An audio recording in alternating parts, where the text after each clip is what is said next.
नमस्कार, मेरे इस YouTube चैनल पर आप सभी का हार्दिक स्वागत है, अभिनंदन है। आज मैं क्लोथिंग टेक्सटाइल वस्त्र विज्ञान और परिधान से संबंधित प्रश्नों को बता रही हूँ, जो आपके UG students, PG students, TGT, PGT, NET, SET और अदर कॉम्पिटिटिव एग्जामिनेशंस के लिए बहुत ही फायदेमंद है और प्रश्न पूछे जाते हैं।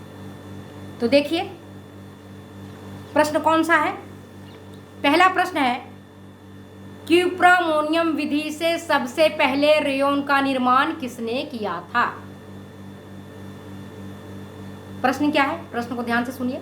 क्यूप्रामोनियम विधि से सबसे पहले रेयॉन का निर्माण किसने किया था। क्यूप्रामोनियम विधि से, तो उसका उत्तर है फ्रांसीसी वैज्ञानिक थे एल.एच. डेस पिजस। उत्तर क्या होगा, फ्रांसीसी वैज्ञानिक एल.एच. डेस पिजस, जिन्होंने क्यूप्रामोनियम विधि से रेयॉन के रेशों को तैयार किया था। अब पहला रेशा कौन सा रेशा था, वो था नाइट्रोसेलुलोज रेशा, और उसे किसने तैयार किया था, काउंट हिलरी डी चार्डोनेट ने 1884 में। ठीक है। और तीसरा है, विस्कोस रेयॉन का रेशा किसके द्वारा तैयार किया गया है।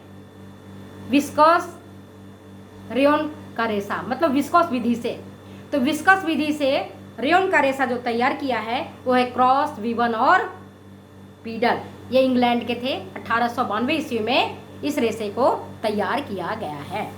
ठीक। नेक्स्ट देखिएगा, रेयॉन का रेशा चमक में बहुत तेज होता है, इतना तेज होता है कि ऐसा लगता है जैसे कि आपकी आंखों को ले जाएगा। और बहुत अधिक चमकीले चीज़ें को ज़्यादा जनता पसंद नहीं करती है। आंखों को चुभने वाली चमक नहीं चाहिए, चमक तो चाहिए मगर आंखों को चुभने वाली चमक नहीं चाहिए। तो इसके लिए क्या करते हैं, कौन सा चीज़ डालते हैं, रेयॉन के रेशा में को चमक जो अधिक है चमक, उस चमक को कम करने के लिए रेयॉन के रेशा में क्या डाला जाता है, जिससे कि उसका रेशे में चमक जो है वो सुखदायी हो और पसंद किया जाने वाला हो। प्रश्न क्या है, रेयॉन के रेशा में चमक अधिक होता है, उसे कम करने के लिए हम क्या डालते हैं। उत्तर है टिटेनियम डाइऑक्साइड। टिटेनियम डाइऑक्साइड, कोई मिनरल ऑयल्स अथवा मोम या पैराफिन, इनको डालने से। और कौन डालता है, जो उनकी अनुभवी आंखें होती है, जो उन पर काम करते हैं, उनको पता होता है कि हम कितना डालेंगे। जैसे गृहिणी को पता रहता है कि सब्जी में कितना नमक डालेंगे तो वो बैलेंस रहेगा, कितना नमक पड़ेगा।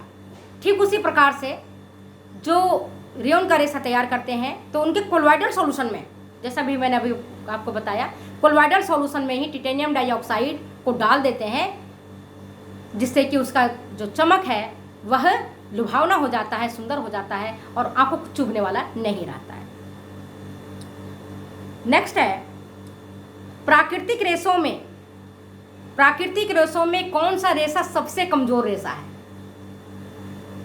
प्राकृतिक रेशा में वस्त्रोपयोगी रेशा जो हमारा है, उसमें कौन सा रेशा सर्वाधिक कमजोर रेशा है। उत्तर आएगा ऊन।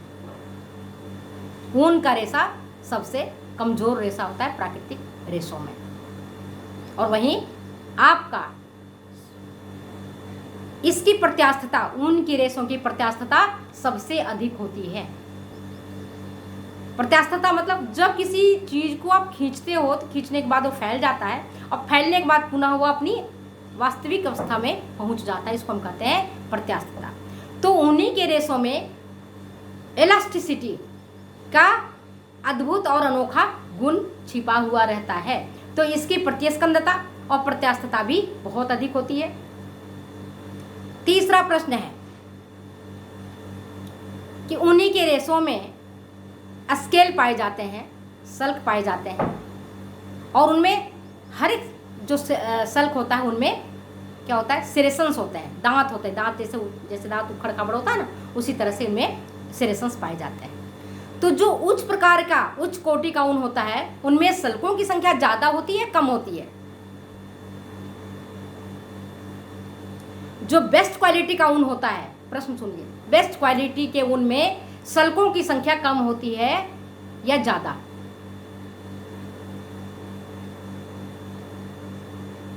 उत्तर क्या होगा? उत्तर होगा ऊन के रेशों में सल्कों की संख्या ज्यादा होगी, और जितना अधिक सल्कों की संख्या होगी वह ऊन उतना ही उत्कृष्ट प्रकार का माना जाता है, क्योंकि सल्कों के बीच में जो एयर के पैकेट्स हैं, हवा के पैकेट्स फंस जाते हैं, बुलबुले फंस जाते हैं, और वो फिर वो गर्मी प्रदान करता है। उत्कृष्ट प्रकार का ऊन कौन होता है? जो जितना अधिक गर्मी प्रदान करता है उसी को तो हम कहेंगे कि जिसका वजन भी कम हो, देखने में भी सुंदर हो, मुलायम भी हो और गर्मी भी दे, तभी तो उसको हम कहते हैं कि यह उत्कृष्ट प्रकार का ऊन है। तो जितना अधिक सल्कों की संख्या होगी उतना ही वो उत्कृष्ट प्रकार का ऊन होगा, परंतु उनके जो दांत है, सिरेशंस है, सिरेशंस की संख्या कम होनी चाहिए। और जो कम लो क्वालिटी का जो ऊल होता है उसमें सल्कों की संख्या कम होती है मगर सिरेशंस की संख्या ज़्यादा होती है, दांत की संख्या ज़्यादा होती है। ठीक। एक चौथा प्रश्न है, किस प्रकार के ऊन का कौन सा ऊन बेस्ट क्वालिटी का होता है? कौन से जानवर के बालों से वो उत्कृष्ट प्रकार के ऊन प्राप्त किए जाते हैं? प्रश्न है, कौन से जानवर के बालों से उत्कृष्ट प्रकार के ऊन प्राप्त किए जाते हैं? उत्तर होगा मेरिनो जाति। मेरिनो जाति के भेड़ के बालों से प्राप्त ऊन बेस्ट क्वालिटी का माना जाता है, और इससे बने जो कोट होते हैं जिसको हम मिंक कोट कहता है, बहुत मूल्यवान होता है, बहुमूल्य होता है, जिसे हम जैसे लोग अपने दैनिक जीवन में उपयोग में नहीं ले पाते हैं। बड़े लोगों के पहुंच के भीतर होता है मिंक कोट। अब ये बताओ कि ऊनी रेशा में सल्कें कितना होती हैं? तो ये होता है 1 इंच। 1 इंच अगर ऊन है तो उसमें सल्कों की संख्या 1000 से लेकर के 4000 तक होती हैं, और जितने अधिक, पहले भी बताया था, जितने अधिक ऊनी रेशों में सल्कें होंगी, स्केल्स होंगे, उतना ही वो बेस्ट क्वालिटी का ऊन माना जाएगा। नेक्स्ट प्रश्न देखिए आप, फ्लैक्स के रेशों से, फ्लैक्स के प्लांट से किस प्रकार का रेशा तैयार किया जाता है? फ्लैक्स, फ्लैक्स के रेशा से कौन सा रेशा, फ्लैक्स का जो प्लांट होता है उनसे आप किस प्रकार के रेशे तैयार करेंगे? कौन सा रेशा निकलता है? तो उसका उत्तर होगा लिनन। लिनन का रेशा फ्लैक्स के प्लांट से निकलता है। जब लिनन के रेशे को निकालना होता है तो फ्लैक्स के पौधे को फूल आने से पहले उसको जड़ से उखाड़ देते हैं, और उखाड़ने के बाद उसे ऐसी जगह पर रखते हैं उसको बंडल बना करके, जिससे कि उसका जो रेशों के बीच जो पैक्टिन है वो गल जाए और उसके रेशे को आराम से हाथों से निकाला जा सके। क्योंकि लिनन का रेशा तैयार करने में मैनुअली ज़्यादा मेहनत करना पड़ता है, उसको उखाड़ने में, उसकी बुवाई करने में, उससे रेशा को अलग करने में